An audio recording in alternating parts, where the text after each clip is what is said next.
আমাদের সাবেক প্রধানমন্ত্রী বেগম জিয়া, তিনি চরমভাবে অসুস্থ রয়েছে বর্তমানে।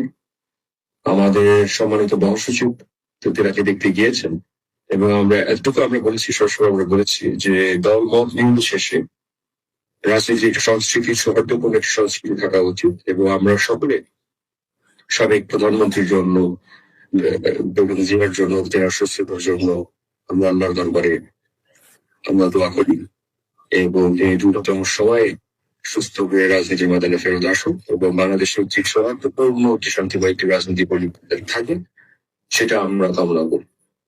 আপনাদের সকলের প্রতি আমার সালাম এবং আমার অন্তঃস্থল থেকে আপনাদের প্রতি আমার ভালোবাসা।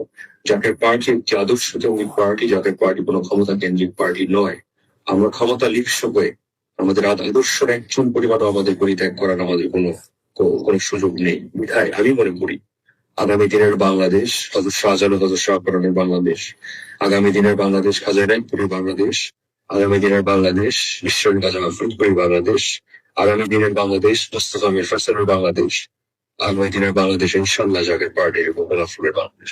আসসালামু আলাইকুম ওয়া রাহমাতুল্লাহি ওয়া বারাকাতুহু। আপনি ভালো থাকবেন, সুস্থ থাকবেন।